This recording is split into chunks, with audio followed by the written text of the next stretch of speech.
Bonjour, my name is Émilie Cousteau. I am your luxury business etiquette and cultural intelligence specialist. I actually teach business etiquette in one of the world's leading business schools to MBA and executives. What I would like to do today on this channel is to delve into one of the very touchy points, I think, of business etiquette now that we are doing a lot of things in our professional lives remotely. It can be interviews, it can be participate to meetings, or to try to sell our products. It's about the online business etiquette.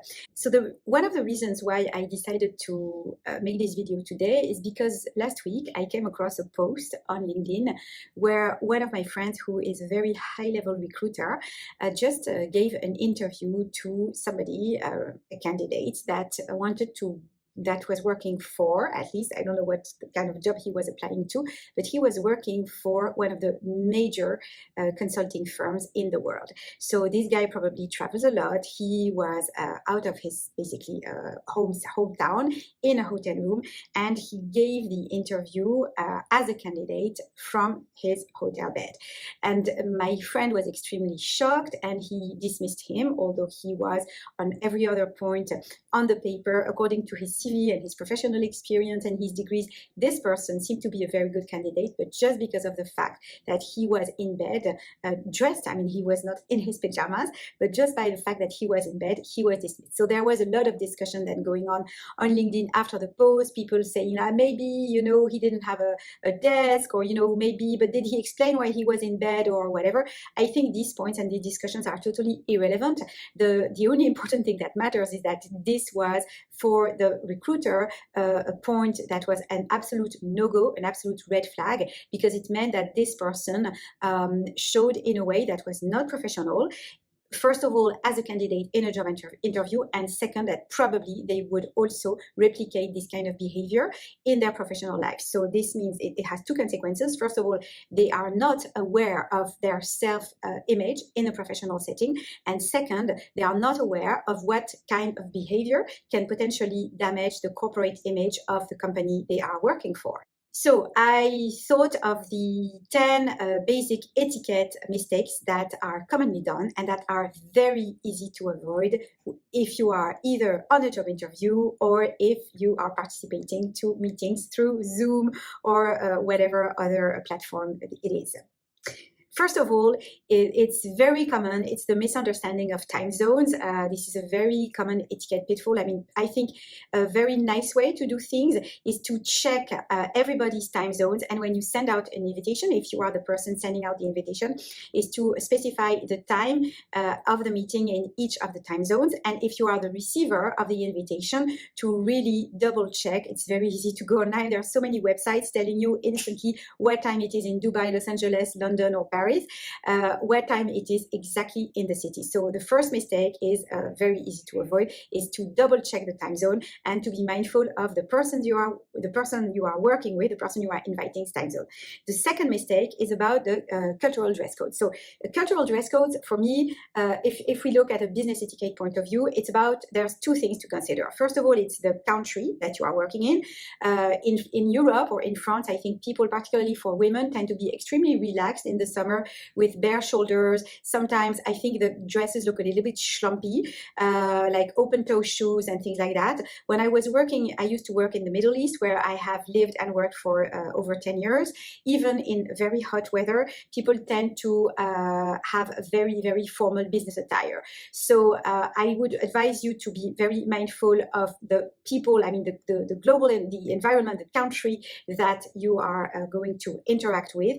And the second, of course, is the corporate culture, because if you look, let's say in France or in Europe, let's say, if you want to compare two different kinds of business school, you go to the INSEAD campus on Fontainebleau, top leading business school in the world. People are super relaxed. They are wearing kind of like Patagonia clothes and things like that, jeans, they're really not formal. But you go to another really great business school, not very far from there, in Lausanne, École Hôtelière de Lausanne. Everybody is dressed in formal business attire. It's heels for women, men are wearing suits, and everybody's makeup and hair is absolutely perfect. So obviously you have to do a little bit of research to know the the environment of the people you are going to work with, so that you don't feel totally out of space and disrespectful. The third one is the language sensitivity. So this is something I notice very often, particularly in France, is that there's, let's say you have a bunch of French people around the table and there is one poor foreigner, and French people will, like 9 times out of 10, start speaking French between themselves, and then maybe they will end up translating one sentence out of, I don't know, 20 sentences.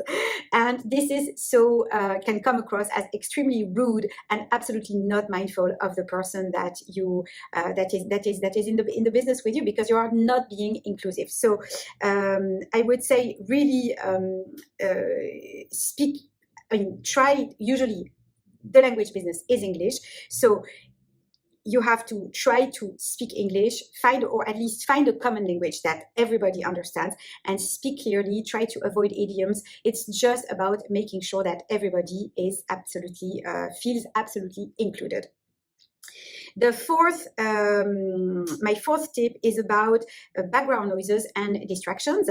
Be mindful of the distractions. So usually what I advise people that I work with is to put their phone and their computer on both on silent, but also on the do not disturb mode, so that people you are interacting with are absolutely the only focus of your full and undivided attention. And I think this is, it's really annoying, particularly let's say you're in a restaurant with somebody and they have their phone face up on the table and they keep checking their phone, and you feel they are not really present. Well, it's the same behind the screen. When you are when you are in a group, in a conference call, and either people have cut off the camera, or you can see they are their gaze is wandering, it means that they are not fully present and not totally dedicated to the people here in the room. And so I think this is really worth making an effort, because it makes a very big difference. Once again, fifth advice is about body language awareness. So different cultures interpret body language in various ways. However, one thing that is pretty universal and that we very often tend to forget is the importance of posture. So sitting straight, of course, looking, if you look well put together, you sit straight, you have a pleasant smile on your face, and you look happy to be there. And also you don't wiggle all the time. You seem very calm and composed. This also participates to sending a very positive business image. My sixth tip is about virtual etiquette with greetings. So same thing, when you interact with foreign cultures, different cultures greet people differently. And I think it is always nice to take the time as if you were in real life. We very often forget, because we are on camera, we go straight to the point. The meeting has started, we go straight to the point, but we very often forget to either do a kind of small chat or to greet people, and also to introduce ourselves as we would do in the real world. It's not because you are on camera that you have to do things that you would never do in the real world. Like in the case of this guy who was in his hotel room, lying on his bed. If he was having a business interview in the real life, he would never be lying on his bed with the interviewer sitting on a chair in the hotel room. The eighth piece of advice is about feedback styles. So this is very true when you work with people who come from a different culture than you. You've probably read this book by Erin Meyer about where she explains about different cultures, the culture map. It's an absolutely brilliant book that helps you understand high context and low context cultures. And sometimes silence tells a lot. It can tell that people disapprove of you, or that they approve, or that they are just simply thinking. And because you are on camera, because you are doing an interview, and people or in a group meeting, just because people are silent, it does not mean that they have nothing to say, and that you should just keep talking and talking and talking and blabbering for the whole time without just pausing some time and listening to the silence and turning to them and asking them what they think about the situation. And my last piece of advice, last etiquette faux pas to avoid, is the failure to follow up.